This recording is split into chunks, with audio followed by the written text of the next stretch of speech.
Meow, meow, love me cat. Live on tape from inside a scratching post, it's the Love Me Cat Show with Owlie, Bronzo the Robot, and Cheapy, the full-time audience member.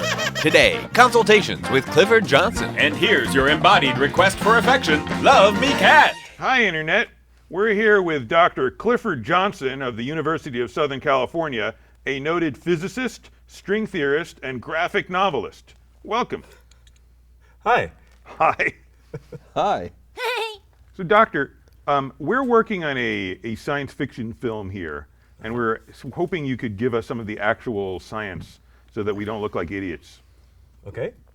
Okay. Okay. So it starts off with a man who turns into a beautiful woman. Right. Is that scientifically possible, or is that just moonshine? Is that real, or is that just fantasy? Apparently that happens quite a lot these days, so that sounds good. And is there any kind of a woman piece in the head, or a womanizing ray, or I just want to get the science correct on this. Well, we tend, as far as I understand, not to develop rays that do that. It's more a combination of therapies involving something chemical, something that you take. Atoms, And, those change, atoms you discussed earlier. Oh, yeah, but combined into molecules that are of a special form that can help change what's called a hormone balance, and so that's kind of where. So you our hero absorbs some girlish molecules. Okay. Okay. So I like this multi-universe thing. Okay. And I'd like the guy who becomes a woman to meet himself in the other universe and fall in love. But that universe time goes backwards. So while that other universe, he starts out as a woman and becomes a man. So far, completely scientific, right? Carry on. Well, are we good so far? There's other universes where everything is backwards. Is that true? I read that in a book by Deepak Chopra. There may be other universes. There has been no evidence for any yet, but it's something you can certainly theorize about. So, Owlie, what happened next? They're going back and forth from the universes. Well, in my draft, before you guys bastardized it, right. You got this woman who was formerly a man. Right. She shoots lasers out of her nipples. Right. Is that a side effect of the rays from earlier, or? It's either that or a nuclear spider that bit her. Right. And the rays taste delicious. Yeah. So we need to have a little science. We need to be just baffling the viewer with a little science of tasteology. Okay. How does taste work? How does taste work? You're asking this of a physicist. Yes. Okay, good. Because some molecules hit your tongue, and your tongue is made of molecules, and bim bam boom, and it tastes delicious. That's exactly it.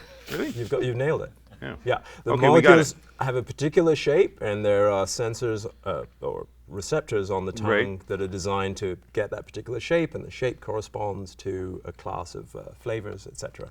And so, yeah. Well, we haven't talked about, a movie is only as good as its villain. And the villain of this picture is a sensible physicist. Yes. A team of very sensible physicists. A very sensible physicist. It's my people. He keeps saying, guys, this would never work. Sometimes they'll politely say, well, if you insist. Right. Right. Or no comment. No comment. Known to Sometimes say he just said, that too. that's his catchphrase, no comment. That's right. There's some kind of a big star that sucks up things that are interesting. Tom Cruise. So it's floating through the universe. Yes. And it's becoming impossible to pay attention to anything because everything that's interesting falls into this star. It's like a black hole of boredom. So how would that work? How would we build one of those? Well, what you would need is a huge amount of mass in a small space. That's essentially how a black hole Sounds works. expensive. And a black hole that's sucking up particularly interesting things preferentially, it would mean that it's probably made of a kind of matter that is either incredibly devoid of interest or maybe is, I don't know, an especially low interest loan. I don't know. Something related to interest in some way that soaks up more interest. But yeah, you need a lot of that in a small space, inside what's called the Schwarzschild radius, as we say. And once it all gets in there, then the black hole of interest forms, and there you go. Right. And so they're using these to make universes, but they're making them too fast and they got no place to put them. because these black holes they create big bangs, and they're creating universes but much too fast. This is in the screenplay? In the inside of these boredom holes, they're creating gazillions of universes. Oh, I see. Well, give me a larger number than a gazillion. That doesn't sound quite scientific. 2 times gazillion. Gazillion double, right. Yeah. So many universes, full of time particles. No one knows where to put them. Act break. You're not changing the channel, are you? You're going to stay. Where are they going to go? Yeah, where are they going to go? Let's see where this goes. Hey everyone, thanks for watching the show. Don't forget to click subscribe. For every subscription, Bronzo will do a laser drum solo.